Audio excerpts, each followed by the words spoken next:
बिस्मिल्लाहिर्रहमानिर्रहीम अस्सलाम वालेकुम वरहमतुल्लाहि वबरकातुहू। I hope you all will be fine. अल्लाह पाक आप लोगों को ईमान, सेहत और तकवा की बेहतरीन हालतों में रखें।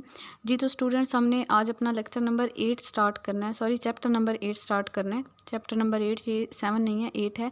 Chapter number 8 acids bases and salts. Acids bases and salts का जो चैप्टर है ये हम लोग मैट्रिक लेवल से और बीएससी लेवल से कवर करेंगे, क्योंकि एफएससी में हमारा ये चैप्टर नहीं है। तो आज इंशाल्लाह ताला हम पूरा का पूरा ये चैप्टर कवर कर लेंगे मैट्रिक और बीएससी लेवल से। तो स्टार्ट करते हैं अपना चैप्टर। एसिड्स एंड बेसिस के पहले डिफरेंस देख लें। तो एसिड्स क्या होते हैं? ऐसी स्पीशीज़ जिनका सोर टेस्ट होता है वो एसिड्स होते हैं, मीन के चखने में खट्टे होते हैं। और बेसिस जो होती हैं ये बिटर टेस्ट होता है इनका। एसिड्स जो होते हैं वो ब्लू लिटमस को रेड में चेंज कर देते हैं, और बेसिस जो हैं वो रेड लिटमस को ब्लू में चेंज कर देते हैं। और एसिड्स ऐसी स्पीशीज़ हैं जो कि क्रोसिव्स होती हैं कंसनट्रेटेड फॉर्म में, मीन के बर्निंग सेंसेशन काज करती हैं ऑन स्किन, मीन के जला देती हैं स्किन को। और इसके अलावा जो बेसिस हैं वो भी कुछ बेसिस हैं कंसनट्रेटेड फॉर्म में क्रोसिव होती हैं, जैसे कि sodium hydroxide and potassium hydroxide. बाकी ज़्यादातर बेसिस जो हैं वो नॉन क्रोसिव होती हैं। और एक्वस सोल्यूशन जो होते हैं एसिड्स के, वो इलेक्ट्रिक करंट को कंडक्ट करते हैं। बेसिस का भी सेम केस है, क्योंकि उसमें फिर आइंस प्रोड्यूस हो जाएंगे। और एसिड्स जो हैं वो H पॉजिटिव आइन देते हैं एक्वस सोल्यूशन में, बेसिस जो हैं वो OH नेगेटिव आइन देते हैं एक्वस सोल्यूशन में। और इसके अलावा बेसिस की एक और पहचान भी होती है कि दीज आर सोपी टू टच। अल्कलीज क्या होती हैं? अल्कलीज को अगर हम डिफ़ाइन करें तो जो वाटर सोलुबल बेसिस होती हैं उनको हम अल्कलीज कहते हैं। ठीक है, अब जनरल प्रॉपर्टीज़ देखते हैं एसिड्स और बेसिस की। फ़िज़िकल प्रॉपर्टीज़ ऊपर जो हमने ये सारे डिफरेंस देख लिए हैं, ये फ़िज़िकल प्रॉपर्टीज़ में आ जाते हैं। केमिकल प्रॉपर्टीज़ की बात करें तो सबसे पहले मेटल्स के साथ रिएक्शन देखते हैं एसिड्स का और बेसिस का। एसिड्स और बेसिस दोनों ही जब मेटल्स के साथ रिएक्ट करते हैं तो प्रोडक्ट्स जो हमारे पास होते हैं वो होते हैं साल्ट एंड हाइड्रोजन गैस।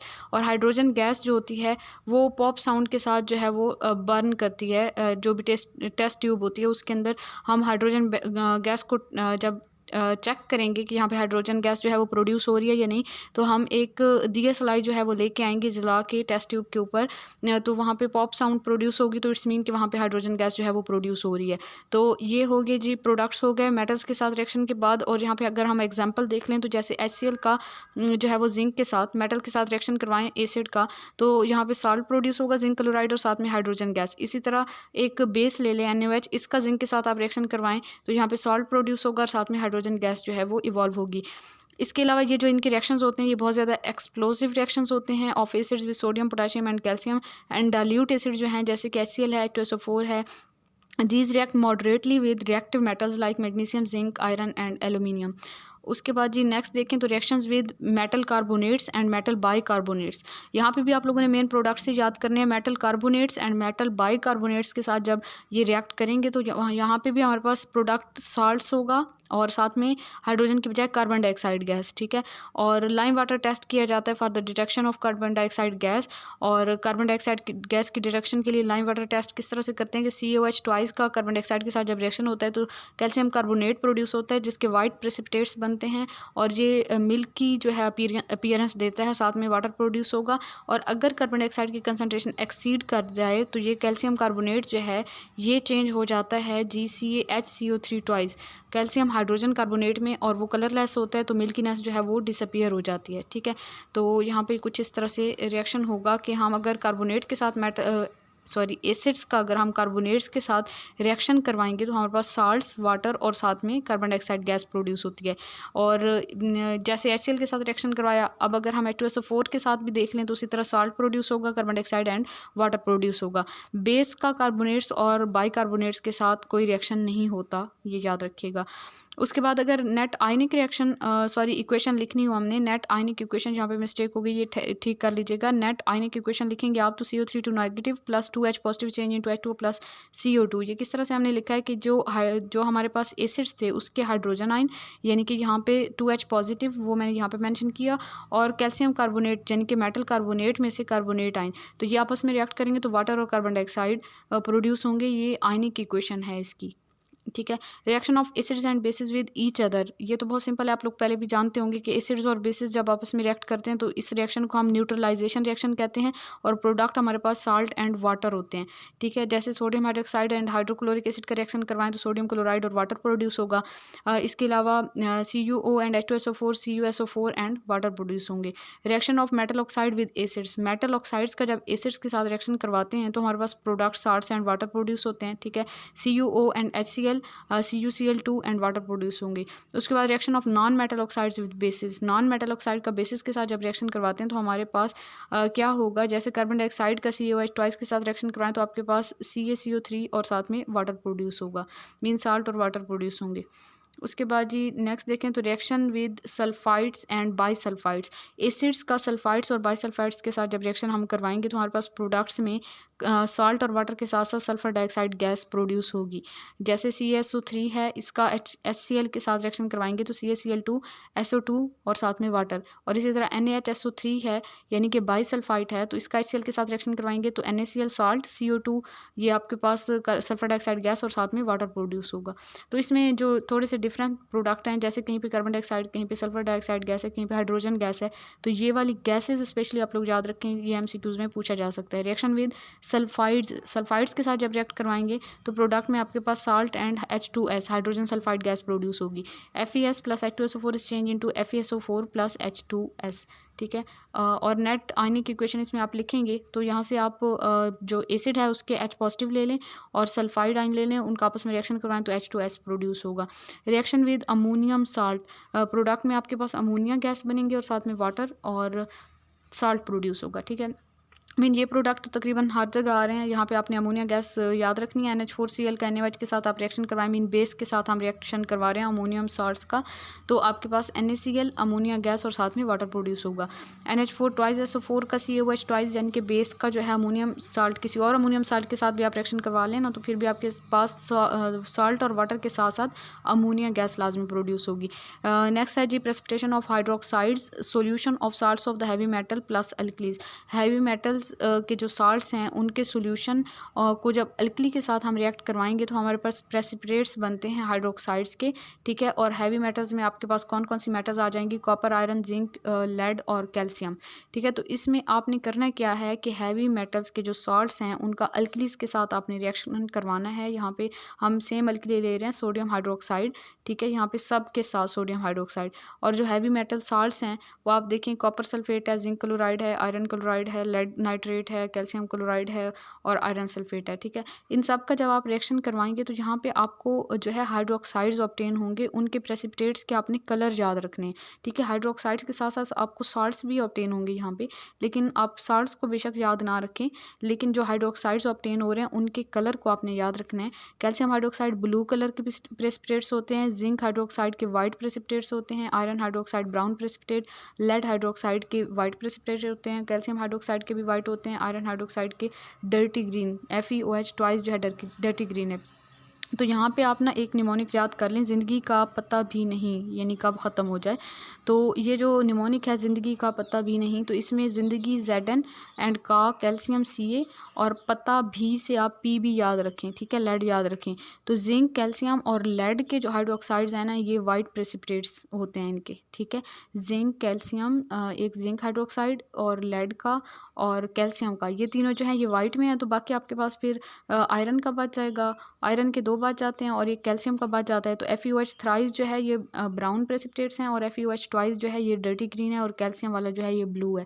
तो इस तरह आपको याद रखने में आसानी होगी। उसके बाद जी यूजेस देखें एसिड्स के, तो H2SO4 को फर्टिलाइजर्स बनाने में यूज़ किया जाता है, अमोनियम सल्फेट, कैल्शियम सुपरफॉस्फेट। इसके अलावा एक्सप्लोसिव बनाए जाते हैं H2SO4 से, पेंट्स, डाइज, ड्रग्स, इलेक्ट्रोलाइट के तौर पे लेड स्टोरेज बैटरीज में भी इसे यूज़ किया जाता है। उसके बाद नाइट्रिक एसिड आ जाता है हमारे पास HNO3, इसको भी फर्टिलाइजर्स बनाने में यूज़ किया जाता है। अमोनियम नाइट्रेट है, जैसे एक्सप्लोजिव्स भी इससे बनाए जाते हैं, पेंट्स, ड्रग्स। और इसके अलावा etching designs on copper plates के ऊपर डिज़ाइंस खोदने के लिए भी इसे बनाया जाता है। मीन के जो एसिड होता है ना वो कॉपर प्लेट को कहीं जहाँ जहाँ हमने डिज़ाइन बनाना होगा एसिड के ज़रिए जो है वो डैमेज हो जाएगी कॉपर प्लेट की वो वाली सरफेस, वो वाला जो एरिया होगा सरफेस एरिया, और बाकी जो है वो ठीक रहेगा। तो वो एक खुदाई हो जाएगी डिज़ाइन की। ठीक है, HCl फॉर क्लीनिंग, HCl के यूजेस देखें देखें हाइड्रोक्लोरिक एसिड क्लीनिंग मेटल्स की क्लीनिंग के लिए, tanning and in printing industries, ठीक है। और बेंजोइक एसिड को यूज़ किया जाता है फूड प्रिजर्वेटिव्स के तौर पे। एसिटिक एसिड को यूज़ किया जाता है flavouring food preservatives and to cure sting of wasps. और इसके बाद आपके पास कुछ एसिड्स हैं, उनके सोर्सेज हैं, इनको आप लोग अच्छे से याद कर लें, इंपॉर्टेंट हैं। सिट्रिक एसिड या एस्कॉर्बिक एसिड जो है ये सिट्रस फ्रूट्स में पाया जाता है, like lemon and mango. Lactic acid जो है जो सोर मिल्क में पाया जाता है। फॉर्मिक एसिड स्टिंग्स ऑफ बीज एंड एंड्स। और ब्यूटारिक एसिड रेंसिड बटर में पाया जाता है। टार्टारिक एसिड टमारिंग में ग्रेप्स एंड एप्पल्स में पाया जाता है। मैलिक एसिड एप्पल्स में पाया जाता है। यूरिक एसिड यूरिन में पाया जाता है। स्टीरिक एसिड फैट्स में पाया जाता है। इसके अलावा कुछ और भी हैं यहाँ पे एसिड्स, जैसे कि टैनिक एसिड है, टी में पाया जाता है। HCl गैस्ट्रिक जूस में पाया जाता है, मतलब हमारे स्टमक में पाया जाता है। Oxalic acid tomatoes and Spanish में पाया जाता है। ओलिक एसिड ऑलिव ऑयल में पाया जाता है, ठीक है। और यूजेस ऑफ बेसिस हम देखें तो NaOH के यूजेस देखें तो NaOH को सोप बनाने में, डिटर्जेंट्स एंड पेपर बनाने में यूज़ किया जाता है। कैल्शियम हाइड्रोक्साइड को यूज़ किया जाता है ब्लीचिंग पाउडर बनाने में, softening of hard water and neutralising acidic soil and lakes due to acid rain, ठीक है। और KOH के यूजेस आप देखें तो KOH को अल्कलाइन बैटरीज में यूज़ किया जाता है। पोटाशियम हाइड्रोक्साइड को, मैग्नीशियम हाइड्रोक्साइड को यूज़ किया जाता है to neutralise acidity in the stomach and to treat bee stings, काफ़ी इंपॉर्टेंट है, याद रखिएगा। एल्यूमिनियम हाइड्रोक्साइड को यूज़ किया जाता है as a foaming agent in fire extinguishers. और अमोनियम हाइड्रोक्साइड को यूज़ किया जाता है to remove grease stains from clothes, ठीक है। ग्रीस के स्टेन्स को रिमूव करने के लिए अमोनियम हाइड्रोक्साइड को यूज़ किया जाता है। नेक्स्ट हमारे पास एसिड्स की क्लासिफिकेशन अगर हम देखें तो एसिड्स को डिफरेंट तरह से क्लासीफाई किया जा सकता है। जैसे कि अगर हम उनकी स्ट्रेंथ के लिहाज से क्लासीफाई करें तो स्ट्रॉन्ग एंड वीक एसिड्स हो सकते हैं। और सोर्सेज के लिहाज से क्लासीफाई करें तो ऑर्गेनिक एंड इनऑर्गेनिक एसिड्स हो सकते हैं। और कंसनट्रेशन के लिहाज से करें तो फिर आपके पास कंसनट्रेटेड एंड डाइल्यूट एसिड्स हो सकते हैं, ठीक है। जैसे कि स्ट्रॉन्ग एंड वीक एसिड की बात करें ना तो जैसे आपके पास आ जाता है HCl H2SO4, ये स्ट्रॉन्ग एसिड्स हैं। और वैसे एसिटिक एसिड की बात कर लें तो वो वीक एसिड है। और ऑर्गेनिक और इनऑर्गेनिक की बात कर लें तो जैसे ऑक्सैलिक एसिड है, लैक्टिक एसिड है, ये ऑर्गेनिक एसिड्स हैं। इनऑर्गेनिक में आपके पास H2SO4 है, HCl है, ठीक है। और कंसनट्रेटेड एंड डाइल्यूट में फिर आप डिपेंड करता है कि आपने उसमें कितना वाटर ऐड कर दिया, उसके लिहाज से कंसनट्रेशन को चेंज किया जा सकता है। बेसिस की बात करें तो बेसिस की क्लासिफिकेशन में भी हम स्ट्रॉन्ग एंड वीक बेसिस कह सकते हैं। जैसे स्ट्रॉन्ग बेस आपके पास NaOH है, वीक बेस आपके पास BaOH ट्वाइस है। ये डिपेंड करता है कि एसिड या बेस जो है वो अपने आयंस में जब चेंज होगा तो वो किस हद तक, किस एक्सटेंट तक जो है वो आयनाइज हो रहा है। मीन कि जैसे आप H2SO4 की बात करें तो वो वाटर में कम्प्लीटली आयनाइज हो जाएगा, लेकिन एसिटिक एसिड की बात करें तो वहाँ पे रिवर्स रिएक्शन हो जाता है। आयंस दोबारा ज्वाइन होकर जो है एसिटिक एसिड का जो न्यूट्रल मॉलिक्यूल है उसमें चेंज होना स्टार्ट हो जाते हैं, तो वहाँ पे एक केमिकल इक्विलिब्रियम एस्टैब्लिश हो जाता है। तो ऐसे एसिड्स जो होते हैं वो कम्प्लीटली H पॉजिटिव आयन नहीं देते, तो इस वजह से जो है उन्हें वीक एसिड्स कहा जाता है। बेस के केस में फिर OH नेगेटिव को हम कंसिडर करते हैं, ठीक है। और इसी तरह बेसिस जो है वो कंसनट्रेटेड और डाइल्यूट बेसिस भी हो सकते हैं, डिपेंड करता है कि उसमें हमने उनका जो सोल्यूशन बनाया उसमें वाटर कितना ऐड किया। नेक्स्ट हमारा टॉपिक आ जाता है जी सॉल्ट्स। आयनिक कंपाउंड्स होते हैं generally formed by the neutralisation of an acid with a base. पीछे हमने न्यूट्रलाइजेशन रिएक्शन की डेफिनेशन भी देखी कि एसिड और बेस जब आपस में मिलते हैं तो वो ऐसी स्पीशीज प्रोड्यूस करते हैं जिनको सॉल्ट्स कहते हैं। और सॉल्ट्स जो होते हैं ये आयनिक कंपाउंड्स होते हैं। Salts are made up of positive and negative ions, ठीक है। सॉल्ट्स जो हैं वो पॉजिटिव और नेगेटिव आयन से मिलकर बनते हैं, उनके ऊपर चार्जेस जो हैं वो इक्वल होते हैं, तो इस वजह से ऑन द होल ये न्यूट्रल होते हैं। A cation is metallic ion derived from a base. Cation जो है वो मेटेलिक आयन होता है, वो बेस से आता है, therefore it is called basic radical. जो सॉल्ट्स के अंदर कैटाइन होता है यानी कि जो उसका पॉजिटिव पार्ट होता है वो मेटेलिक आयन होता है, वो बेस से लेते हैं हम और उसे बेसिक रेडिकल कहते हैं कैटाइन को।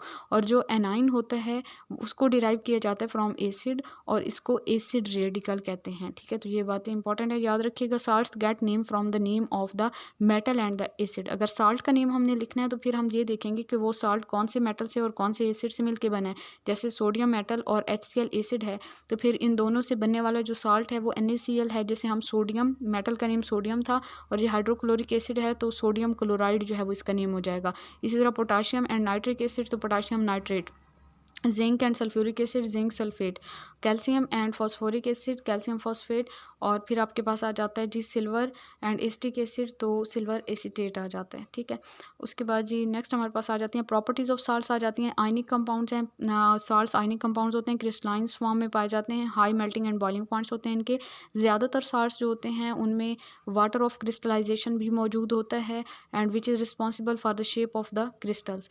एंड CuSO4.5H2O कॉपर सल्फेट का फार्मूला है, CuSO4.2H2O calcium CaSO4.2H2O calcium sulphate का फार्मूला है। और न्यूट्रल होते हैं साल्ट्स जो होते हैं, ये न्यूट्रल कंपाउंड्स होते हैं क्योंकि इनमें पॉजिटिव और नेगेटिव चार्जेस जो होते हैं वो इक्वल होते हैं। नंबर ऑफ पॉजिटिव और नेगेटिव आयन ज़रूरी नहीं इक्वल हो, लेकिन पॉजिटिव और नेगेटिव चार्जेस जो होते हैं वो इक्वल होते हैं। प्रिपरेशन की बात करें तो based upon their solubility in water हम किस तरह से प्रिपेयर कर सकते हैं साल्ट्स को। Preparation of the soluble salts, जो सॉल्युबल साल्ट्स हैं सबसे पहले उनकी प्रिपरेशन देखें। Often prepared in water and recovered by evaporation और क्रिस्टलाइजेशन, ज़्यादातर इन्हें वाटर के अंदर ही प्रिपेयर किया जाता है और फिर इन्हें सेपरेट किया जाता है बाय एवेपोरेशन और क्रिस्टलाइजेशन। पहला है जी हमारे पास मेथड सॉल्युबल साल्ट्स को प्रिपेयर करने का, डायरेक्ट डिस्प्लेसमेंट मेथड। जब हम एसिड का रिएक्शन मेटल के साथ करवाते हैं तो मेटल जो है वो डायरेक्टली डिस्प्लेस कर देता है हाइड्रोजन आयन को, और इस तरह से हमारे पास साल्ट बन जाता है। जैसे HCl है, इसका मेटल के साथ, यानी कि ये एसिड है, इसका मेटल के साथ आप रिएक्शन करवाएंगे तो मेटल ने जो है वो हाइड्रोजन की जगह पे आ जाना है और हाइड्रोजन ने यहाँ से निकल जाना है, तो मैग्नीशियम क्लोराइड जो है वो साल्ट बन जाएगा। इसे हम कहते हैं डायरेक्ट डिस्प्लेसमेंट मेथड। मेटल जो है वो डिस्प्लेस कर देगा हाइड्रोजन को डायरेक्टली। दूसरा मेथड हमारे पास है neutralisation method, reaction of acids and bases. Neutralisation method से भी हम सोलुबल साल्ट्स को प्रिपेयर कर सकते हैं। लाइक आप एसिड लें और बेस लें, उनका आपस में रिएक्शन करवा दें तो आपके पास साल्ट बनेगा, hydrochloric acid and sodium hydroxide से सोडियम क्लोराइड बनेगा और साथ में वाटर बनेगा। Reaction of acid and metallic oxide, acids का मेटेलिक ऑक्साइड के साथ रिएक्शन करवा दें तो फिर आपके पास साल्ट और वाटर बनेगा, H2SO4 and CuO is change into CuSO4 plus H2O। Next method जी हमारे पास आ जाता है reaction of acid and carbonate. Acid का कार्बोनेट के साथ रिएक्शन करवाएं, डाइल्यूट एसिड लें, मेटल कार्बोनेट लें तो आपके पास साल्ट बनेगा, वाटर बनेगा, कार्बन डाइऑक्साइड। डाइल्यूट एसिड हमने नाइट्रिक एसिड लिया, मेटल कार्बोनेट सोडियम कार्बोनेट लिया और आपके पास साल्ट बनेगा, सोडियम नाइट्रेट, साथ में वाटर एंड कार्बन डाइऑक्साइड। उसके बाद है जी preparation of insoluble salts. Usually solution of soluble salts are mix. ज़्यादातर हम इनसोलुबल साल्ट्स को जब तैयार करते हैं तो किस तरह करते हैं कि हम जो सोलुबल साल्ट्स हैं उनके सॉल्यूशंस को आपस में मिक्स कर देते हैं।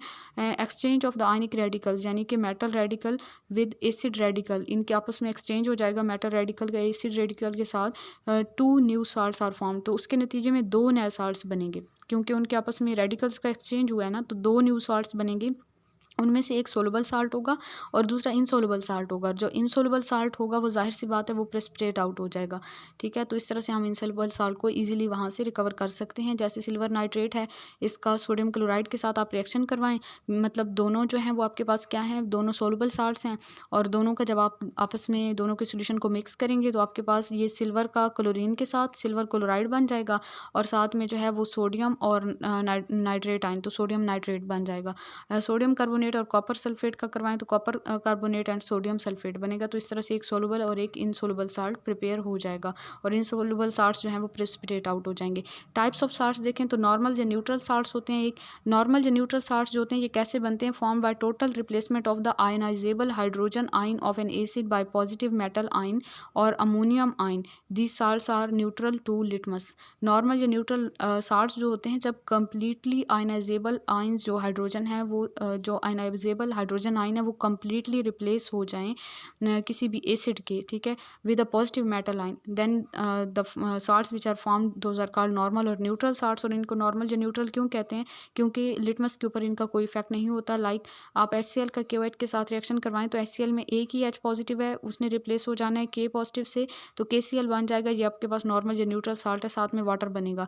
H2SO4 में 2 H पॉजिटिव हैं, दोनों रिप्लेस हो जाएंगे जिंक से, तो ZnSO4 बनेगा। ये भी नॉर्मल या न्यूट्रल साल्ट है और यहाँ से H पॉजिटिव और यहाँ से O जो है वो ये आपके पास वाटर बना देंगे।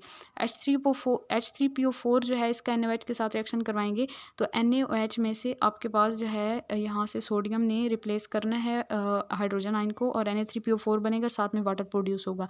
HNO3 का NH4OH के साथ रिएक्शन करवाएंगे तो NH4NO3 बनेगा और साथ में वाटर प्रोड्यूस होगा। तो इस तरह से आपके पास जो है ये कौन से साल्ट्स हैं, ये नॉर्मल या न्यूट्रल साल्ट्स हैं जब सारे के सारे आयनाइजेबल हाइड्रोजन आयन जो हैं वो यहाँ से से निकल जाएंगे और उनकी जगह पे मेटल्स जो हैं वो उनकी जगह ले लेंगे। तो इस तरह से बनने वाले जो साल्ट्स होते हैं वो होते हैं जी नॉर्मल या न्यूट्रल साल्ट्स, और लिटमस के ऊपर इनका कोई इफेक्ट नहीं होता।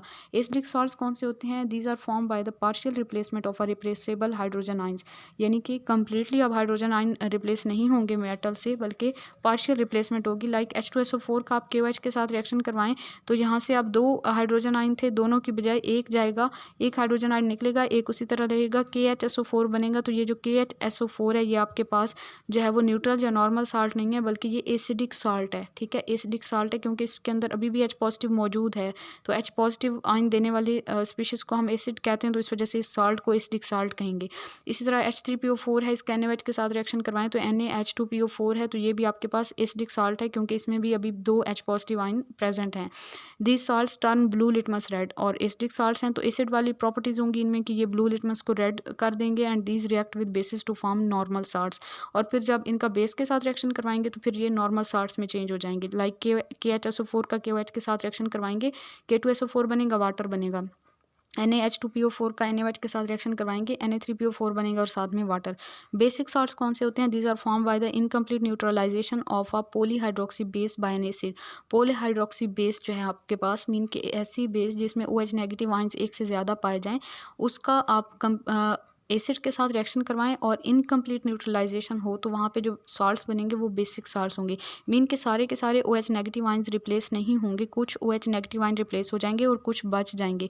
तो उसके नतीजे में आपके पास मीन के ये जो एसिडिक साल्ट्स है ना उसका उलट हो रहा है। यहाँ पे अब एसिडिक साल्ट आपके पास कैसे बन रहे थे कि आप एसिडिक साल्ट में रिएक्शन करवा रहे थे, एसिड का किसी बेस के साथ रिएक्शन करवा रहे थे और पार्शियल जो है रिप्लेसमेंट हो रही थी H पॉजिटिव आइन की विद मेटल आइन, और यहाँ पे आप किसी बेस का जो है वो एसिड के साथ रिएक्शन करवा रहे हैं और अब यहाँ पे पार्शियल रिप्लेसमेंट होगी of OH negative ions. Like AlOH thrice है, इसका Cl के साथ आप रिएक्शन करवाएं तो यहाँ से एक OH निकल जाएगा, अब OH ट्वाइस रह जाएगा, AlOH ट्वाइस और साथ में Cl और वाटर बनेगा। ठीक है, तो ये जो आपके पास है ये बेसिक सॉल्ट होगा क्योंकि इसमें अभी भी OH नेगेटिव आइंस हैं और बेसिस के अंदर OH नेगेटिव आइंस होते हैं। ठीक है, PbOH ट्वाइस है, इसका CH3COOH के साथ रिएक्शन करवाएं तो PbOH CH3COO एंड साथ में वाटर, तो ये आपके पास बेसिक सॉल्ट है। इसी तरह ZnOH ट्वाइस है, HNO3 के साथ रिएक्शन करवाएं, ZnOH NO3 जो है ये बेसिक सॉल्ट है, साथ में water. These salts reacts with the acids to form normal salts. फिर उसी तरह बिल्कुल उलट होगा कि ये साल्ट जब एसिड के साथ रिएक्ट करेंगे तो फिर ये नॉर्मल साल्ट्स में चेंज होंगे। 2 स्टेप्स में हो रहा है ये रिएक्शन, एक बार OH नेगेटिव यहाँ से निकल जाएगा, एक OH बच जाएगा, और नेक्स्ट स्टेप में फिर आप HCl के साथ रिएक्शन करवाएंगे तो ये AlCl3 में यानी कि नॉर्मल साल्ट में चेंज हो जाएगा। PbOH CH3COO का आप रिएक्शन करवाएं CH3COOH के साथ तो PbCH3COO ट्वाइस बनेगा और साथ में वाटर प्रोड्यूस होगा, तो ये आपके पास नॉर्मल साल्ट आ गया। इस तरह ZnOH NO3 का HNO3 के साथ रिएक्शन करवाएं तो आपके पास ZnNO3 ट्वाइस और साथ में वाटर बनेगा। डबल साल्ट्स कौन से होते हैं? Formed by 2 normal salts when they are crystallised from a mixture of equimolar saturated solution. 2 normal salts का इक्विमोलर सैचुरेटेड सॉल्यूशन का मिक्सचर ले लें तो वहाँ से जो साल्ट्स बनेंगे वो आपके पास डबल साल्ट्स होंगे, and the individual salt component retain their properties, और इंडिविजुअल साल्ट कंपोनेंट अपनी प्रॉपर्टीज़ को रिटेन करेंगे। Anions and cations give their respective test, और एनाइन और कैटाइन अपने अपने टेस्ट भी देंगे। ठीक है, तो यहाँ पे आपके पास क्या हुआ जी, मोहर साल्ट है, पोटाश एलम है एंड फेरिक एलम है, तो ये इनके एग्जांपल है। मोहर साल्ट का इनके फार्मूले बहुत अच्छे से याद कर लें, इंपॉर्टेंट MCQs में पूछे जा सकते हैं। मोहर साल्ट FeSO4.NH4 ट्वाइस SO4.6H2O और potash alum K2SO4.Al2SO4 thrice .24H2O। Ferric alum है K2SO4.Fe2SO4 थ्राइस .24H2O। उसके बाद जी नेक्स्ट हमारे पास आ जाते हैं mixed salts contain more than 1 basic और acidic radicals are called mixed salt, like bleaching powder CaOCl Cl। ठीक है, ये ब्लीचिंग पाउडर का फार्मूला भी याद कर लें, तो ये ब्लीचिंग पाउडर जो है ये एक मिक्स्ड साल्ट है। कॉम्प्लेक्स साल्ट्स कौन से होते हैं? Contain simple cations and complex A9 और वाइस वर्सा। इनमें या सिंपल कैटाइन और कम्प्लेक्स एनाइन हो सकता है या फिर complex cation and simple A9 हो सकता है। इनको हम कम्प्लेक्स साल्ट्स कहते हैं, मतलब कोई एक आइन, जो साल्ट्स होते हैं ना वो एनाइन और कैटाइन से मिलकर बनते हैं, तो या तो उनका कैटाइन कम्प्लेक्स हो या फिर एनाइन कम्प्लेक्स हो और दूसरा जो आइन है उसका वो साथ में जो सिंपल हो, तो फिर ऐसे साल्ट्स को हम कम्प्लेक्स साल्ट्स कहते हैं। Only simple ions yield characteristic test for detection. अगर इनके आइंस को हम डिटेक्ट करने के लिए टेस्ट करेंगे तो कम्प्लेक्स आइन जो है वो अपना टेस्ट नहीं देगा, जस्ट सिंपल आइंस जो है वही टेस्ट देंगे। पोटाशियम फेरोसाइनेट इसके एग्जांपल है K4FeCN6 जो है, और इसमें 4K पॉजिटिव हैं और FeCN6 4 नेगेटिव आइंस, ये जो है कम्प्लेक्स एनाइन है इसमें। ठीक है, फिर जी हमारे पास आ जाता है यूजेस ऑफ साल्ट्स के यूजेस में NaCl सबसे पहले सोडियम क्लोराइड जिसको टेबल साल्ट कहा जाता है, इसको कुकिंग के लिए यूज़ किया जाता है for D icing in winter and for manufacturing of the sodium metal, caustic soda and washing soda. ठीक है, उसके बाद यूजेस बहुत अच्छे से याद कीजिएगा, इंपॉर्टेंट है। सोडियम बाइकार्बोनेट जो है जिसे बेकिंग सोडा कहा जाता है, इसको बेकिंग के लिए यूज़ किया जाता है। And when it is heated then carbon dioxide is produce and which causes bread and cakes to rise making them soft and spongy. Sodium carbonate जो है इसको सोडा ऐश भी कहा जाता है, इसको यूज़ किया जाता है for the manufacturing of glass, detergents, pulp, paper and other chemicals. Sodium carbonate decahydrate जो है जिसको हम वाशिंग सोडा कहते हैं, बहुत इंपॉर्टेंट है, ये पास्ट पेपर्स में भी मैंने देखा है इसको, ये आ चुका है, पहले पेपर में पूछा जा चुका है इसका formula. It is used as cleaning agent for domestic and commercial purposes and for softening of water, removing permanent hardness of water, for manufacturing of sodium hydroxide, borax, glass, soap and paper. Next salt हमारे पास आ जाता है sodium sulphate Na2SO4। It is use for the manufacture of glass, paper and detergents. Sodium silicate जो है Na2SiO3, इसको use किया जाता है in detergents, cleaning agent and adhesives. Sodium chlorate जो है NaClO3, एक्सप्लोजिव्स में और प्लास्टिक्स वगैरह बनाने में यूज़ किया जाता है इसे। Sodium tetraborate Na2B4O7.10H2O, it is used to make heat resistant glass like Pyrex glazes, enamels in leather industry for soaking and cleaning hides. CaCl2 calcium chloride, it is used for de-icing roads in winter and as drying agent of chemical reagents and as as a freezing agent. Next salt हमारे पास calcium oxide आ जाता है जिसे quick lime कहते हैं। It is use as a drying agent for gases and alcohol and in steel making and for water treatment mean to make water potable and for manufacturing of the slacked lime, bleaching powder, calcium carbide and for purification of sugar. Next इसको अगर हम mix कर दें calcium oxide को sodium hydroxide के साथ, तो जो हमारे पास मिक्सचर होता है उसको सोडा लाइम कहा जाता है और सोडा लाइम को यूज़ किया जाता है to remove carbon dioxide and water vapours from air. CaSO4.2H2O gypsum जिसे कहा जाता है, जिप्सम को यूज़ किया जाता है फर्टिलाइजर्स में and to prepare plaster of Paris which is used for making statues and casts. Calcium sulphate hemihydrate CaSO4.12H2O जिसको प्लास्टर ऑफ पेरिस कहा जाता है, वाइट पाउडर होता है ये, इसको यूज़ किया जाता है as false ceiling, healing fractured bones, making toys, air tight containers and fire proofs. Next हमारे पास है जी potassium nitrate KNO3, it is used as a fertiliser and for manufacturing of flint glass. Bleaching powder CaOCl2, next हमारा जो salt है for bleaching cotton, linen, wood pulp and wash clothes in laundry as oxidising agent and for disinfecting drinking water to make it free from germs. कुछ important points यहाँ पे mention किए हैं। Natural food preservatives कौन कौन से होते हैं? Salt, sugar, alcohol, vinegar, they control growth of bacteria. And for etching on glass और mirror wax stencil is used. और हाइड्रोफ्लोरिक एसिड को मोस्टली यूज़ किया जाता है एचिंग डिज़ाइंस ऑन ग्लास और मिरर एंड वैक्स स्टेंसिल्स को वहाँ पे यूज़ किया जाता है ग्लास या मिरर के उन पार्ट्स को प्रोटेक्ट किया जाता है जहाँ पे हमने डिज़ाइन नहीं बनाना होता, तो वहाँ पे वैक्स स्टेंसिल जो है ये एक मोमी पेपर होता है, तो उसके ज़रिए जो है कवर किया जाता है। Too much HCl is in stomach causes hyper acidity. अगर हमारे स्टमक में HCl की अमाउंट एक्सीड कर जाए, वैसे तो नेचुरली HCl पाया जाता है हमारे स्टमक में, ये भी क्वेश्चन आ चुका है PPSC के पेपर्स में कि हमारे स्टमक में कौन सा एसिड पाया जाता है। तो अगर HCl की अमाउंट एक्सीड कर जाए तो इस कंडीशन को हम हाइपर एसिडिटी कहते हैं। That is feeling burning sensation through out the gastro intestinal track, sometimes it extends toward the chest which is called heart burning. Best prevention from hyperacidity, avoid overeating, stay away from fatty acids and spicy foods, remain in upright position at least 45 minutes after taking meal, keep head elevated while sleeping। Next जी acid bases and salts का जो chapter है ये हम BSc level से cover करेंगे। Matric का मैंने नोट्स मैट्रिक लेवल के बना लिए थे, अब BSc लेवल के मैंने नोट्स तो नहीं बनाए, ये हम लोग बुक से ही मैं आप लोगों को समझा दूंगी सारा, लेकिन आप लोगों ने अपनी कॉपी और पेन ले के बैठना है साथ में। ड्यूरिंग लेक्चर आपने इंपॉर्टेंट पॉइंट्स को नोट करते जाना है ताकि आपके पास शॉर्ट से नोट्स बन जाएँ और आपको बुक से प्रिपेयर ना करना पड़े, नोट से प्रिपेयर करना कदरे ईजी हो जाता है। तो आप लोग अपने नोट्स लाजमी बनाया करें और फिर उन नोट्स से मज़ीद शॉर्ट नोट्स बनाया करें। जब आप एक बार नोट्स बनाते हैं ना तो आपको लगता है कि आपको कुछ नहीं आ रहा होता, तो आप ज़्यादा लिखते हैं। फिर जब आप उसको तैयार कर लेते हैं, अच्छी तरह प्रिपेयर करते हैं, बार बार रिवाइज़ करते हैं, देन अगेन जब आप नोट्स बनाते हैं ना तो तकरीबन आपके नोट्स का जो वॉल्यूम है वो हाफ़ हो जाता है। मीन के पहले अगर आपके 20 पेजेस पे बने थे तो नेक्स्ट टाइम हो सकता है कि 10 पेजेस पे बन जाएँ। देन नेक्स्ट टाइम अगेन जब आप रिवाइज़ करेंगे तो 5 पेजेस पे, बल्कि 2 पेजेस पे भी आपके नोट्स वही वाले कवर हो जाते हैं और आप हैरान होते हैं कि रिपीटेशन का और बार बार रिवाइज़ करने का कितना फ़ायदा होता है। तो आप लोग नोट्स लाजमी बनाया करें और फिर उनको शॉर्ट करने की कोशिश किया करें। मीन के कुछ अरसे बाद रिवाइज़ किया करें। जी, तो एसिड्स बेसिस एंड सॉल्ट्स की जो जनरल प्रॉपर्टीज़ हैं वो हम लोग पढ़ चुके हैं, तो यहाँ से तो पढ़ने की ज़रूरत नहीं है आई थिंक, लेकिन फिर भी मैं आपको बता देती हूँ कि ज़्यादातर जो हमारी फूड्स हैं वो एसिड्स पे मुश्तमिल हैं। जैसे सोर मिल्क है, उसमें एसिटिक एसिड होता है। विनीगर में जो है वो आपके पास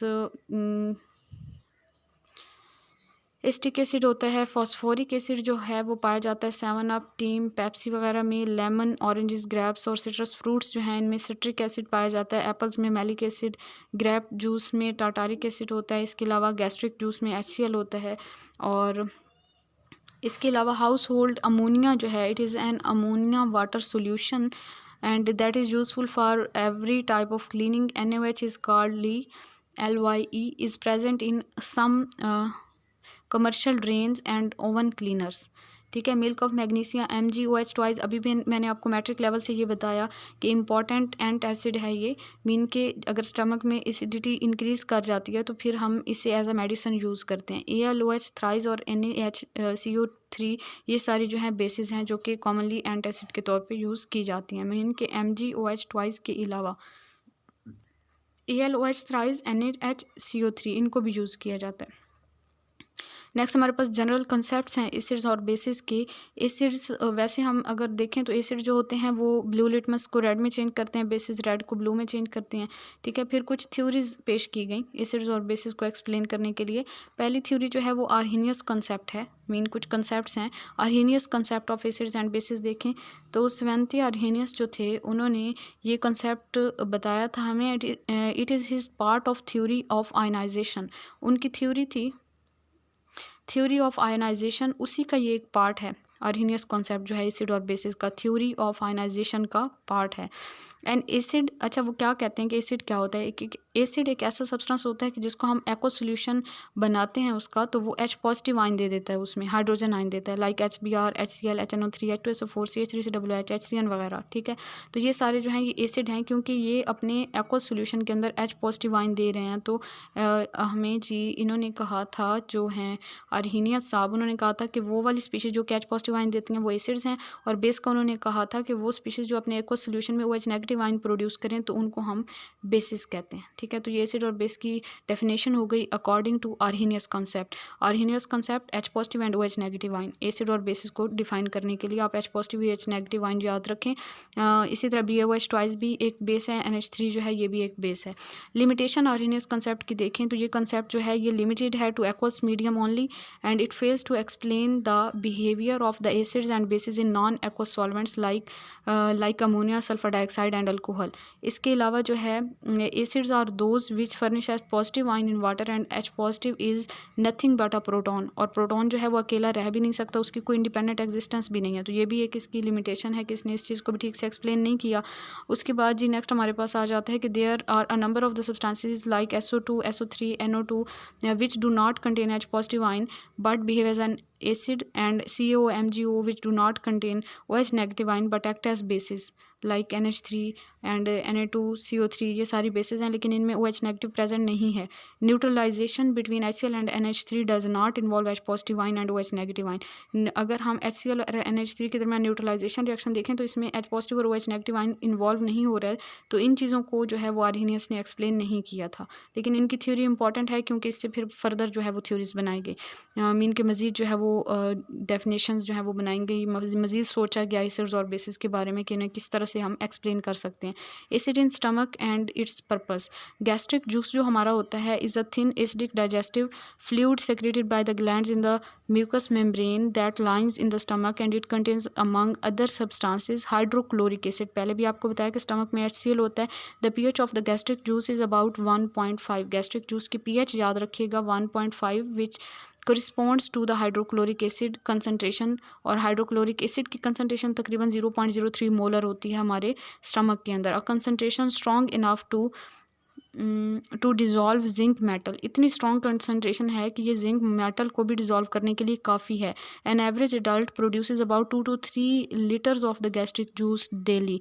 एक जो एवरेज एडल्ट है वो 2 to 3 लीटर्स जो है वो गैस्ट्रिक जूस प्रोड्यूस करता है। And here are some questions. अच्छा, ये आप लोग याद रखिएगा कि हमारे स्टमक के अंदर गैस्ट्रिक जूस के अंदर HCl पाया जाता है, और हमारा जो गैस्ट्रिक जूस है उसकी pH होती है 1.5, और कितनी कंसनट्रेशन अगर हो HCl की 0.03 मोलर हो, और ये इतनी कंसनट्रेशन काफ़ी होती है जिंक मेटल को डिज़ोल्व करने के लिए। और एक जो नॉर्मल ह्यूमन एडल्ट है वो 2 to 3 लीटर जो है गैस्ट्रिक जूस प्रोड्यूस करता है पर डे।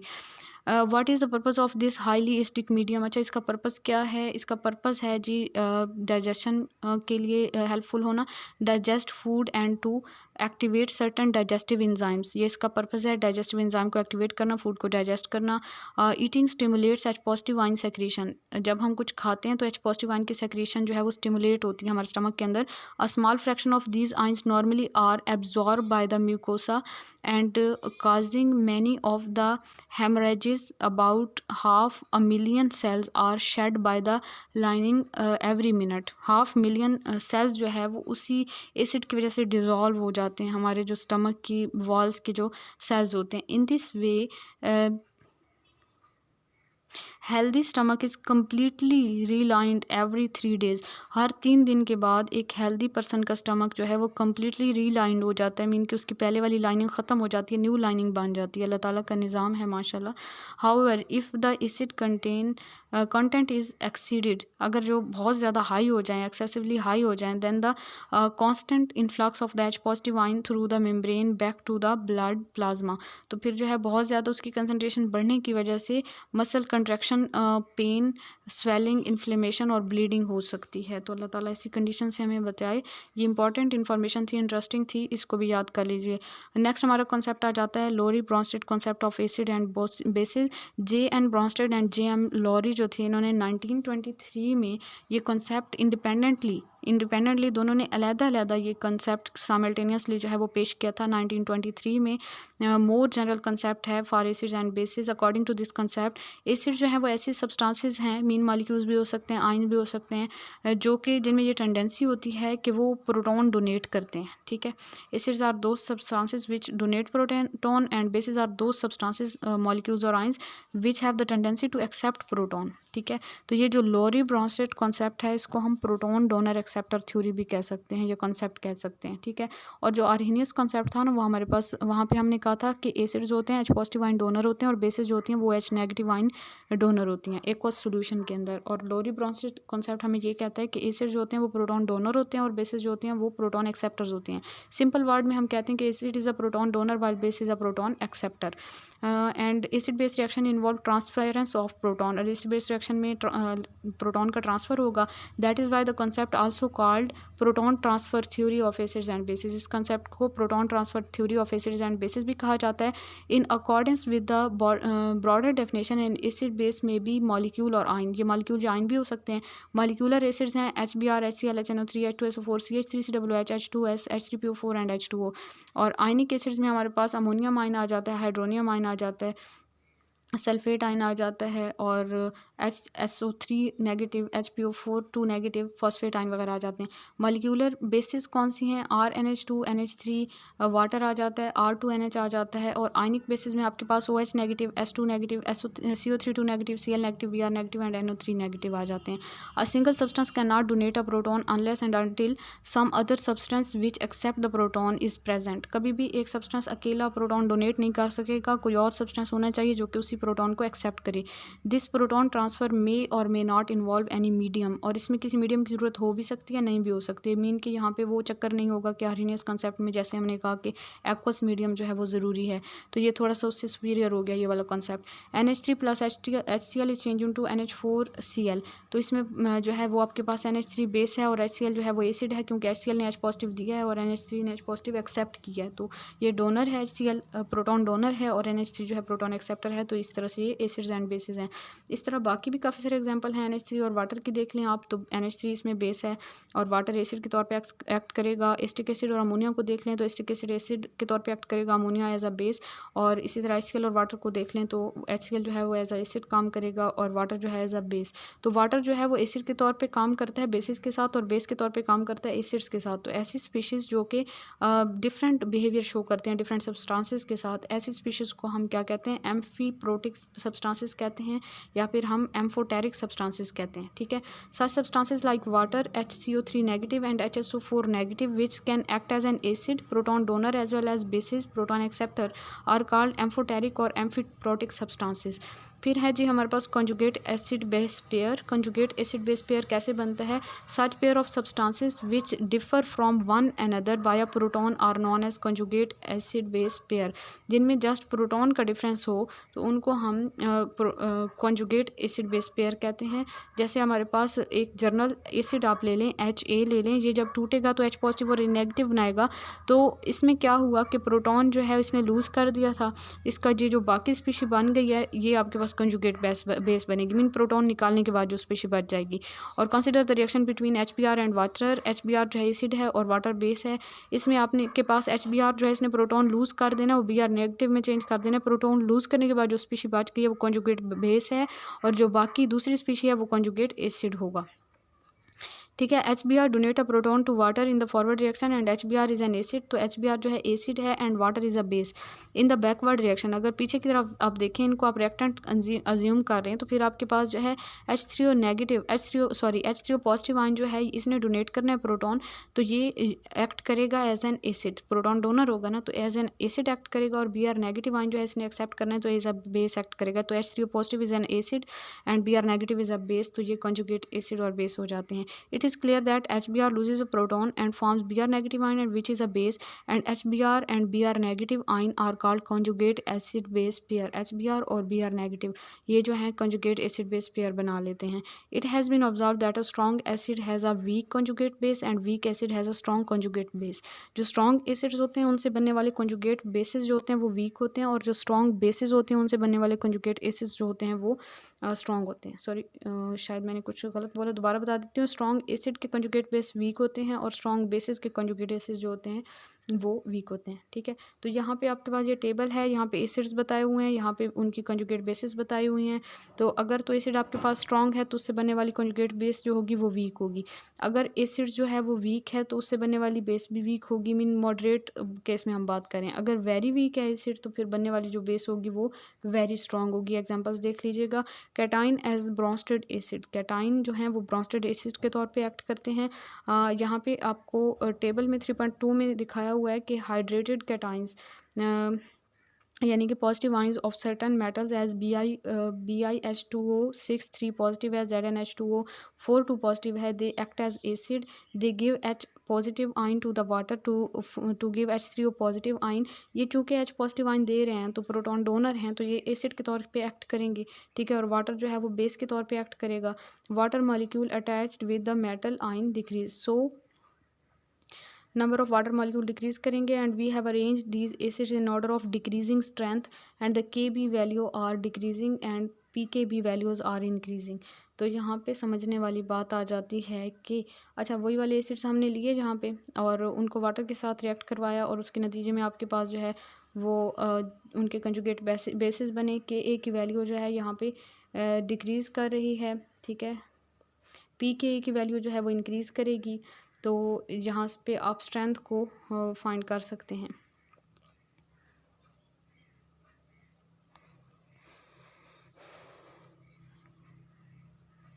डिक्रीजिंग स्ट्रेंथ के साथ हमने इनको अरेंज किया है ना, सबसे ज़्यादा स्ट्रॉन्ग, उससे कम, उससे कम, उससे कम, उससे कम और सबसे कम। तो सबसे स्ट्रॉन्ग वो है जिसकी Ka की वैल्यू 1 × 10⁻⁻2 है और सबसे ज़्यादा वीक वो है जिसकी 2.5 × 10⁻10 है। यानी Ka की वैल्यू जितनी कम होगी एसिड उतना ज़्यादा वीक होगा। ठीक है,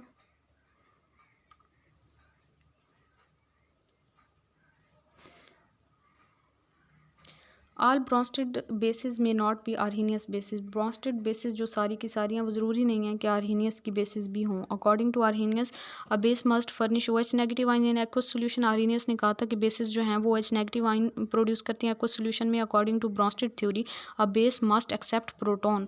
consider for example carbonate ion की अगर आप एग्जाम्पल लें CO3 negative ion. According to Bronsted theory CO3 negative ion जो है is a base as it accept a proton. Bronsted theory के अकॉर्डिंग ये बेस है क्योंकि ये प्रोटॉन एक्सेप्ट कर सकती है ये species to form H3O positive H3O negative ion and CO3 negative plus H positive करेंगे तो H3O नेगेटिव आइन बनेगा। According to Arrhenius concept CO3 negative is not a base because it does not furnish OH negative ion in the aqueous solution.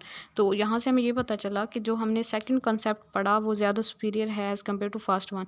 Next हमारे पास third concept आ जाता है Lewis concept of acid and bases. इसको हम electron pair donor and acceptor concept भी कह सकते हैं क्योंकि ये हमें एक्सप्लेन करता है कि एसिड्स ऐसी स्पीशीज़ होती हैं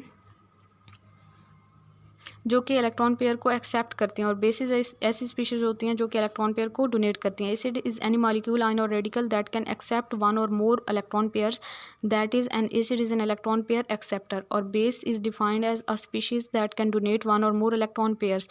base is electron pair donor. ठीक है, तो इलेक्ट्रॉन पेयर के लिहाज से जो डिफाइन किया गया कंसेप्ट इसको Lewis concept of acid and basis कहते हैं। और जो हमारे पास फर्स्ट था आर्हीनियस कंसेप्ट उसमें H पॉजिटिव आइन डोनर को हम एसिड कहते हैं, OH नेगेटिव आइन डोनर को हम बेस कहते हैं। नेक्स्ट हमारे पास लोरी ब्रॉन्स्टेड कंसेप्ट था उसमें proton donor and proton acceptor acids और बेसिस को डिफाइन किया इस लिहाज से। ल्यूइस कंसेप्ट में इलेक्ट्रॉन पेयर डोनर को हम बेस कहते हैं और इलेक्ट्रॉन पेयर एक्सेप्टर को हम एसिड कहते हैं। Any substance with unshared pair of the electron will act as a Lewis base and while those opposite to this will be acids. Acid base or neutralization reaction may define in term of electron acceptor reactions electron donor acceptor reactions और coordinate covalent bond formation reactions. तो इसमें जो है ना हम जो हमारे reactions होते हैं न्यूट्रलाइजेशन रिएक्शंस को हम कह सकते हैं इलेक्ट्रॉन डोनर एक्सेप्टर रिएक्शंस या फिर हम इनको कह सकते हैं coordinate covalent bond formation reactions. Explanation of Lewis concept molecules whose central atom has vacant p orbitals और इनकम्प्लीट ऑक्टेट।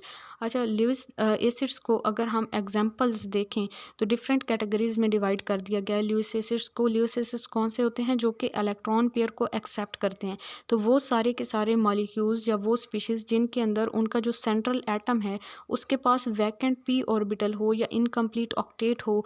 तो ऑब्वियस सी बात है कि अगर वैकेंट p ऑर्बिटल है या इनकम्प्लीट ऑक्टेट है तो फिर उसके पास एबिलिटी है कि वो इलेक्ट्रॉन पेयर को एक्सेप्ट कर सकता है, मीन कि वो ल्यूइस एसिड के तौर पे वो स्पीशी एक्ट करेगी। ठीक है, इसमें आपके पास BF3 BeF2 और BH3 एग्जांपल्स आ जाती हैं।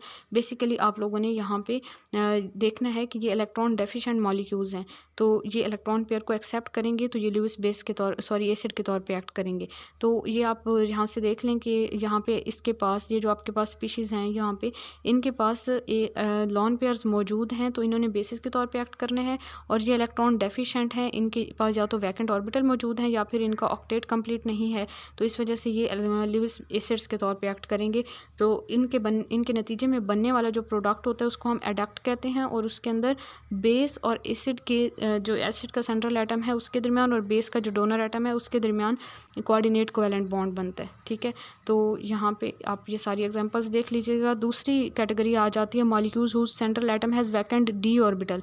ऐसे मॉलिक्यूल जिनके सेंट्रल एटम के पास वैकेंट d ऑर्बिटल हों तो वो भी एसिड्स के तौर पे एक्ट करेंगे। ठीक है, इसमें आपके पास AlF3 AlCl3 GaCl3 आ जाता है, SiX4 आ जाता है, GeX4 आ जाता है, SnX4 आ जाता है। ठीक है, central atom get more than 8 electrons. और ऐसी स्पीशीज़ जो हैं वो इनके सेंट्रल एटम्स जो हैं उनके पास वैकेंट d ऑर्बिटल होते हैं, तो यहाँ पे ऑक्टेट वाला चक्कर नहीं होता, यहाँ पे ऑक्टेट से भी ज़्यादा उनके इलेक्ट्रॉन आ जाते हैं after accepting electrons from a base. ठीक है, तो ये थोड़ा डिफरेंट सा केस है। आप लोग देखें कि AlF3 जो है और इसमें जो है फ्लोरीन जो है इसने डोनेट करने हैं, तो टोटल आप एलुमिनियम में देखें ना तो एलुमिनियम के वैकेंट d ऑर्बिटल में इलेक्ट्रॉन्स आ रहे हैं। तो फ्लोरीन के पहले इसके पास कितने इलेक्ट्रॉन पेयर्स हैं, 2 4 2 6 इलेक्ट्रॉन इधर है, मीन 3 पेयर्स ये हो गए 6 और 2 8 2 10 और 2 12। इसके बाद टोटल 12 इलेक्ट्रॉन्स हो गए हैं इसके वैलेंस शेल में एलुमिनियम के, मीन के ऑक्टेट से भी ज़्यादा इलेक्ट्रॉन्स हो गए हैं। लेकिन फिर भी ऐसी स्पीशीज़ जो है वो एग्जिस्ट करती हैं और ये प्रोडक्ट जो है ये एडक्ट है और इसमें जो AlF3 है ये बेस एसिड के तौर पे एक्ट करेगा इलेक्ट्रॉन डेफिशिएंट मॉलिक्यूल, और लिविस बेस जो है वो F नेगेटिव है। बाकी भी इसके एग्जांपल हैं SnCl4 and Cl negative, SiF4 and F negative, GaCl3 and Cl negative and SbF3 and F negative. तो ये सारी एग्जांपल्स आप लोग देख लीजिएगा। उसके बाद आपके पास थर्ड कैटेगरी आ जाती है simple cations which have low lying empty orbitals. इसमें आपके पास Ag पॉजिटिव है, Cu2 पॉजिटिव है, Cd2 पॉजिटिव है, combines with the ligands complex compounds are formed. ये जो है लाइगेंड्स के साथ कंबाइन करके कॉम्प्लेक्स कंपाउंड्स बनाती हैं ये metals. Metal cation act as Lewis acid and ligands behave as a Lewis base. तो इसमें आपके पास कॉम्प्लेक्सेस हम पहले भी पढ़ चुके हैं डी ब्लॉक एलिमेंट में। Ag पॉजिटिव का NH3 के साथ रिएक्शन होगा तो इस तरह से Ag के साथ NH3 ने वो कॉम्प्लेक्स बना लेना है। AgNH3 twice positive complex cation बन गया यहाँ पे, और कॉपर का अमोनिया के साथ जो है यहाँ पे ये भी कॉम्प्लेक्स कैटाइन बन गया, कैडमियम का अमोनिया के साथ कॉम्प्लेक्स कैटाइन बन गया। तो ये सारे जो है ना इसमें आपके पास जो मेटल्स हैं ये एसिड्स के तौर पे एक्ट कर रहे हैं और जो लाइगेंड्स हैं वो बेसिस के तौर पे एक्ट कर रहे हैं। H positive ion has empty 1s orbital. H positive ion के पास एम्प्टी 1s ऑर्बिटल मौजूद होता है तो it is able to accommodate an electron pair donated by electron pair donor mean base. Thus the following reaction H positive act as a Lewis acid. तो H positive जो है ये Lewis acid के तौर पे एक्ट करता है। H positive के साथ NH3 का रिएक्शन होगा तो NH4 पॉजिटिव बनेगा, एडक्ट अमोनियम आयन बनेगा। इसमें ये जो H पॉजिटिव है इसने एसिड के तौर पे एक्ट किया है और अमोनिया ने लुईस बेस के तौर पे। H पॉजिटिव PH3 इसमें जो है फॉस्फोनियम आयन बनता है। H positive and OH2 mean के वाटर हाइड्रोनियम आयन बनता है। H positive and OH negative water बनेगा। H positive and F negative HF बनेगा। H positive and O2 negative H2O बनेगा। ठीक है, याद रखिएगा एग्जांपल्स। नेक्स्ट कैटेगरी है elements which have six set of electrons in their valence shell. जिनके valence shell में 6 इलेक्ट्रॉन्स हों, like oxygen and sulphur having NS2 NP4 configuration. S में 2 इलेक्ट्रॉन, P में 4 इलेक्ट्रॉन, टोटल 6 इलेक्ट्रॉन है। इनका octet complete करने के लिए इन्हें 2 इलेक्ट्रॉन की ज़रूरत है तो ये कहीं से भी इजीली 2 इलेक्ट्रॉन एक्सेप्ट कर सकते हैं। Accept electron pair from the Lewis base like SO32 negative. तो इसमें अगर हम एग्जाम्पल्स देखें तो एग्जाम्पल्स जो हैं वो नेक्स्ट पेज पे होंगी यहाँ पे।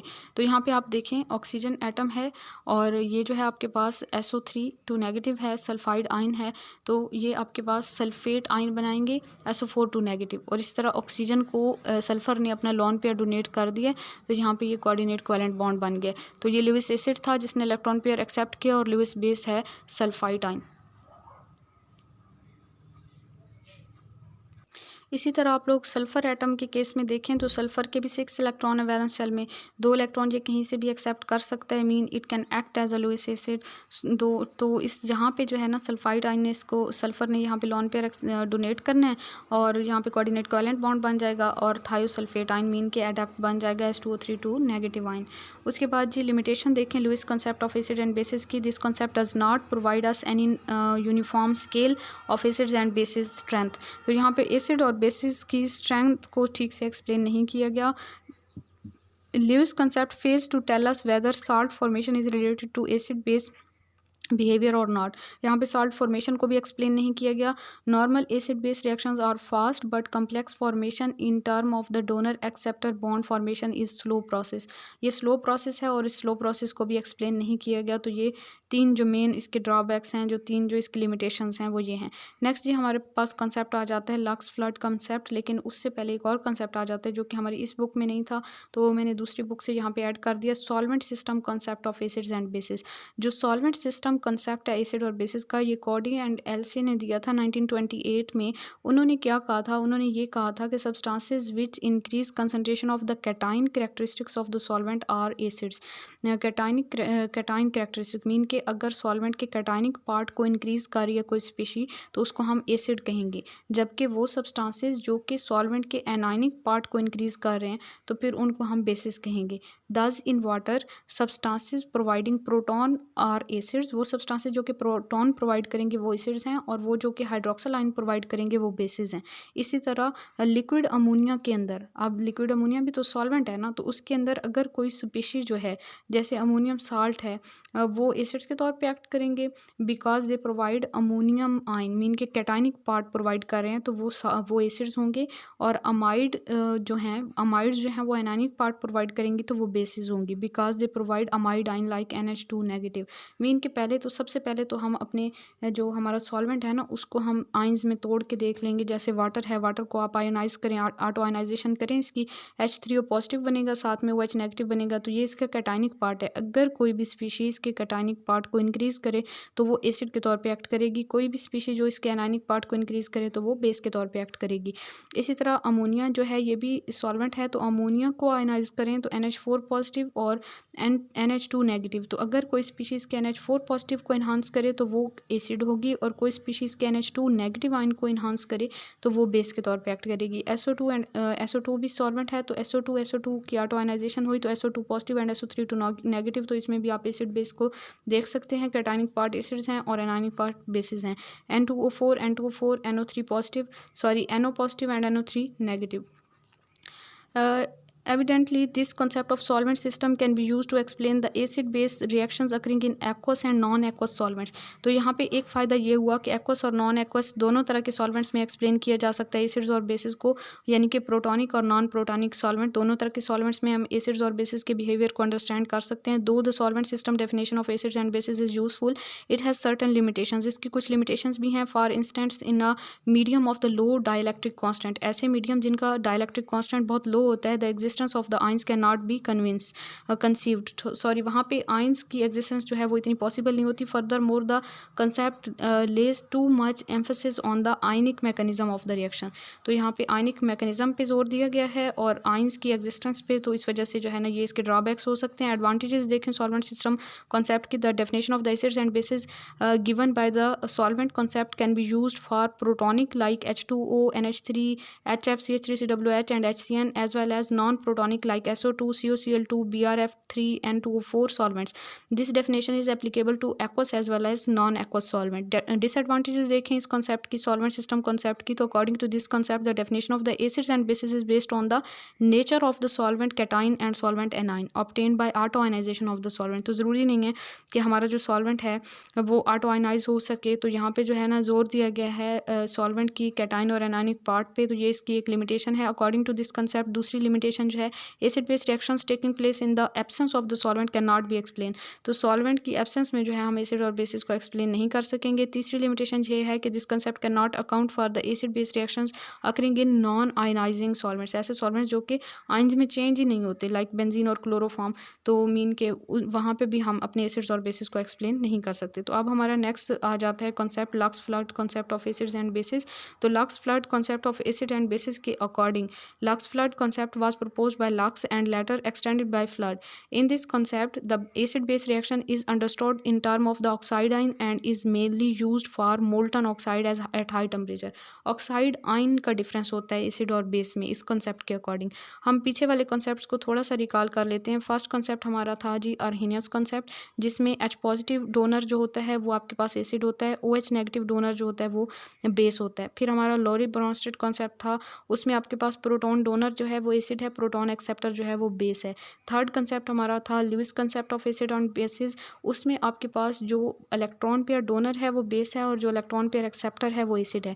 नेक्स्ट कॉन्सेप्ट था सॉल्वेंट कॉन्सेप्ट, उसमें सॉल्वेंट का पॉजिटिव पार्ट को इन्हांस करने वाला एसिड है, नेगेटिव पार्ट को इन्हांस करने वाला बेस है। अब जी नेक्स्ट कॉन्सेप्ट है हमारे पास Lux Flood theory of acids and bases. इसके अकॉर्डिंग ऑक्साइड आयन के लिहाज से हम डिफरेंशिएट करेंगे एसिड्स और बेसिड की। एसिड्स जो हैं वो ऐसे सब्सटेंसेस होते हैं जो कि ऑक्साइड आयन को एक्सेप्ट करते हैं, और बेसिस ऐसे सब्सटेंसेस हैं जो कि ऑक्साइड आयन को डोनेट करते हैं। दूसरे अल्फाज में हम कहेंगे कि acid is N oxide ion acceptor and base is an oxide ion donor. जैसे कि एग्जाम्पल में आप देखें तो CaO और SiO2 के दरमियान आप रिएक्शन देखें तो CaO जो है ये ऑक्साइड आयन आपके पास जो है वो डोनर है, तो it will act as a base, and SiO2 जो है ऑक्साइड आयन एक्सेप्टर है, तो it will act as an acid. इसी तरह PbO एंड SO3, PbO जो है ये बेस है because it is oxide ion donor, and SO3 जो है ये एसिड है because it is oxide ion acceptor, और इनके नतीजे में जो है वो साल्ट्स बनेंगे जब एसिड और बेसिस आपस में रिएक्ट करेंगे। नेक्स्ट जो है Usanovich concept of acids and bases है। नेक्स्ट कंसेप्ट है according to Osenovich concept of acid is a substance that react with acid a base to form salt. अच्छा, इसमें जो है ना थोड़ा ये ब्रॉडर डेफिनेशन है यहाँ पे एसिड्स और बेसिस की। एसिड्स को ये कॉन्सेप्ट एक्सप्लेन करता है कि ऐसी स्पीशीज़ जो कि कैटाइंस दे दें या एनाइंस को ले लें या इलेक्ट्रॉन्स को ले लें, ठीक है। मीन के सारे पिछले कॉन्सेप्ट्स को हम अगर मिला दें तो acids gives up cations, take up anions or electrons. Similarly, base is any substance or species that neutralizes an acid, give up anion or electrons and take up cations, ठीक है। तो ये थोड़ी ब्रॉडर डेफिनेशन में इन पिछली definitions को आप थोड़ा रिकॉल कर लें तो वही जो है एक न्यू कंसेप्ट बन गया है। This definition include all it's reactions, electron transfer reactions and acid base reaction. तो इसमें इलेक्ट्रॉन ट्रांसफर रिएक्शन भी आ जाएंगे, एसिड बेस रिएक्शंस भी आ जाएंगे। उसके बाद जी नेक्स्ट इस कंसेप्ट के अकॉर्डिंग आप एसिड्स और बेसिस को देख सकते हैं, HCl NaOH, HCl NH3 और NH4Cl BaOH ट्वाइस। तो पिछली आप सारी जो एग्जांपल मैंने आपको अभी करवाई हैं एसिड्स और बेसिस की, वो सारी आपके माइंड में जो है वो रिवाइज होना शुरू हो जाएंगी जब आप इन एसिड्स और बेसिस को देखेंगे। तो ये बेसिकली जो है ना वो एक आप कह लें कि सम अप कर दिया पिछले सारे कॉन्सेप्ट्स को। तो यहाँ पे जस्टिफिकेशन भी दी हुई है, साल्ट फॉर्मेशन हो रही है, acid give up cation, acid give up cation, ठीक है। ये जो पिछले सारे कंसेप्ट थे, acid SO3 accept anion O2 negative, oxide ion उसने लिया है फ्रॉम CaO, और acid gains an electron, base KCN gives up anion CN negative, base Mg loses electron and base NH3 takes up cation H positive. In the following example, the acidic function is determined by the presence of the coordinately unsaturated species and the basic function by the presence of the coordinately saturated species. तो जो unsaturated species हैं वो acids के तौर पे act करेंगी, जो saturated species हैं वो बेसिस के तौर पे एक्ट करेंगी, ठीक है। जैसे कि कार्बन डाइऑक्साइड है, ये एसिड के तौर पे इसने एक्ट करना है, ठीक है, और अनसेचुरेटेड स्पीशी है और ये सेचुरेटेड स्पीशी है OH नेगेटिव, तो इसने जो है वो बेस के तौर पे एक्ट करना है, ठीक है। तो ये बाइकार्बोनेट बनेगा इनके नतीजे में। देन हमारे पास एंट एसिड्स हैं। In order to reduce temporarily the H positive ion concentration in the stomach, one can take the antacid. The major function of the antacid to the neutralize the excess HCl in the gastric juice. ये पहले भी मैं आपको explain कर चुकी हूँ बिल्कुल इसी बुक के स्टार्टिंग वाले पेज के ऊपर। The reaction given below list the active ingredients of some popular antacids. इसमें आपके पास सिट्रिक एसिड है और NaHCO3 है, सोडियम बाइकार्बोनेट है। इनका रिएक्शन से सोडियम सिट्रेट बनेगा, वाटर बनेगा, carbon dioxide. This action helps to disperse the ingredients and even enhances the taste of the solution. तो एंटासिड्स वो होते हैं जो कि एसिडिटी को कम करते हैं, ठीक है। नेक्स्ट हमारा आ जाता है concept soft and hard acids and basis concept. तो मेरे ख्याल में ये लेक्चर इतना काफ़ी है, 1 घंटे का हो चुका है। तो इंशाल्लाह ताला बाकी जितना भी रिमेनिंग है वो मैं नेक्स्ट लेक्चर में इंशाल्लाह ताला कवर कर दूँगी। आप लोग इसको प्रिपेयर करें और अपना बहुत सारा ख्याल रखें, अपने नोट्स लाजमी बनाएं और रिवीजन लाजमी करें, क्योंकि रिवीजन से ही आप लोग कामयाब हो सकते हैं और ज़्यादा अच्छे से आप लोग एक कंसेप्ट को अपने माइंड में क्लियर कर सकते हैं और चीज़ों को रिटेन कर सकते हैं। कभी भी अपने अल्लाह से अपने रिश्ते को कमज़ोर ना होने दें, स्ट्रॉन्ग से स्ट्रॉन्ग करते जाएं। डेली बेसिस पे कोशिश करें कि कुछ ना कुछ ऐसे काम करें कि पहले से ज़्यादा आप अपने रब के करीब हो जाएं, क्योंकि आखिर में हमें जाना तो उसी के पास है। अपनी दुआ में याद रखिए। जज़ाकल्लाहु खैर। अल्लाह हाफ़िज़।